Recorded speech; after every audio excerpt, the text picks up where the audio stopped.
The man is about to use roller skates to remove his cavity. He positioned himself correctly in the mirror, bit down on the sharp blade of the skate, then picked up a rock and smashed down hard. After solving the cavity problem, Zach collected coconuts that had fallen from the tree and decided to satisfy his hunger with the coconut meat. No matter how much he knocked her, the coconut wouldn't crack open. Until the stone was crushed into pieces, he used the remaining piece to cut through the skin, finally peeling back the shell by hand. Then, with a strong strike, the coconut opened, but the coconut juice was lost.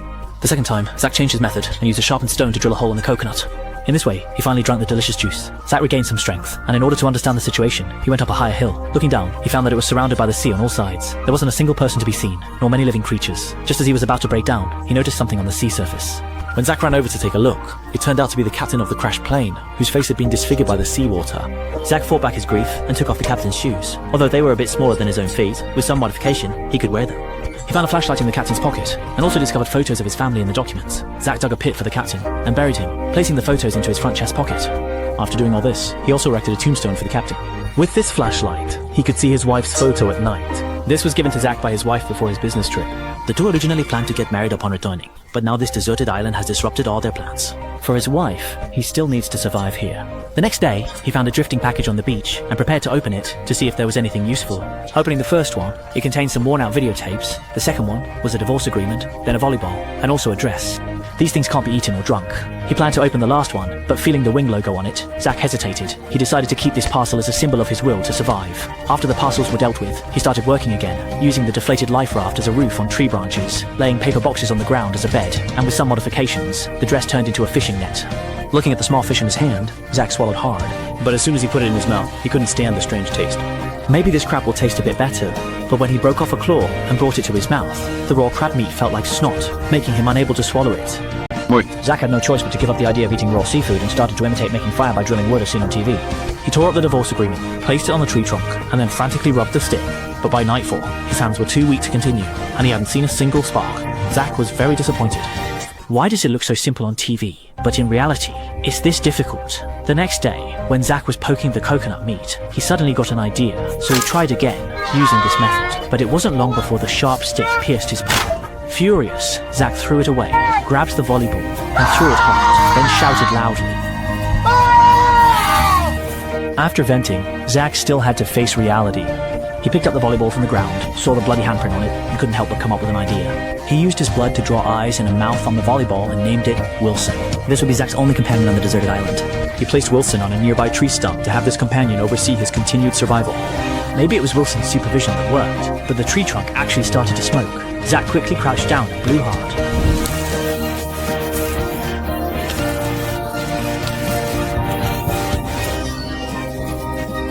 I was very excited, imagining the flames as fireworks, as a meteor shower. After the excitement, he skewered crab legs with bamboo and then pulled out the crab meat, contentedly putting it in his mouth. At this moment, he was happier than winning 5 million, as he no longer had to eat those coconuts. After eating and drinking his fill, he started discussing their location with Wilson, but the conclusion once again plunged him into despair.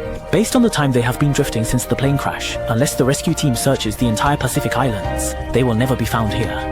Time flew by, and in the blink of an eye, 4 years had passed. Zach had completely adapted to life on the island. He looked weathered, with a scruffy beard, and the whole person seemed to be thin and emaciated. The cave was his home, with photos of close friends placed beside him. Even Wilson's hair had grown unruly. Yet Zach's determination had not diminished. He used the angle of sunlight entering the cave to keep track of the year and month, reminding himself not to lose track of time. That day, a piece of rusty metal drifted ashore, which Zach stood up on the beach and stared at for a long time, until the sea breeze blew it down. Zach thought of something. This might be the only chance to leave this island, as this piece of metal can be used as a sail. He worked tirelessly to calculate the best time for the tide and wind, which is halfway from now. He must finish the boat during his time, because if he misses this chance, he might never get out. Zach quickly took action, almost stripping all the bark off the trees on the island, then weaving it into ropes in the cave. He used the ropes to tie the coconut trees together, forming the framework of the raft. But there still wasn't enough rope. Wilson seemed to remind him that there was spare rope above. 我知道，还有30英尺的备用绳子，但是我不会到上面去。 It turns out that a year ago, Zach had prepared some ropes for emergencies, and now they have become a lifeline. In the evening, Zach had an argument with Wilson about this matter, and he did not want to bring up the previous suicide incident again. Well, regardless, I would rather take my chance out there in the ocean than to stay here and die on this shithole island, spending the rest of my life talking to a goddamn volleyball! In no time, Zach regretted it. He ran out of the cave shouting Wilson's name loudly. Wilson! Finally, Zach found him under a rock wall, and he rearranged Wilson's face, realizing how important Wilson was to him. If there weren't such a listener, Zach might have already gone mad from intense loneliness. 1 month later, everything was ready. Zach carved his name on the rock wall, tied Wilson to the bow, and left the island with the unopened package. He rowed hard with the oars as huge waves approached. Zach was fearless, and he released the rope tying the sail in time.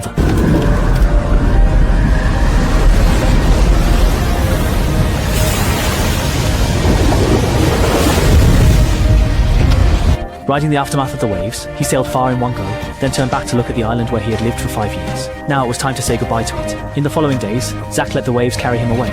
When he was thirsty, he drank water from the leaves, and when hungry, he dived into the sea to fish. But despite all the hardships, fate showed no sympathy for him. The stormy winds at night blew the sail away. After the calm, he was surprised to find that Wilson was gone. Zach shouted anxiously and finally spotted him in the distance, but Wilson drifted farther away. Holding the rope with one hand, he couldn't reach him, and soon the rope slipped from his hand. To survive, Zach had no choice but to grab the rope back on the boat. Wilson! Wilson! Zach was overwhelmed with grief over losing his best friend. Lying on the wrecked boat, he repeatedly apologized to Wilson. Finally, he gave up resisting and lay casually on the raft, ready to face his last moments.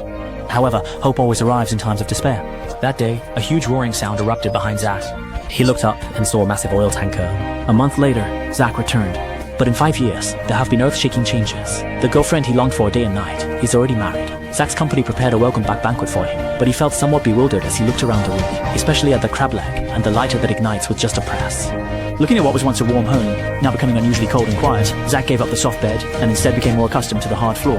He looked at the rusted photo of his girlfriend. It was time to return it to its rightful owner. Zach went to his ex-girlfriend's house, hesitating whether to ring the doorbell, but she opened the door first.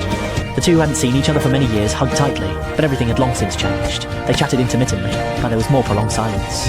The woman was still keeping Zach's previous car. Now it's time to return it to its owner. She watched Zach slowly drive away to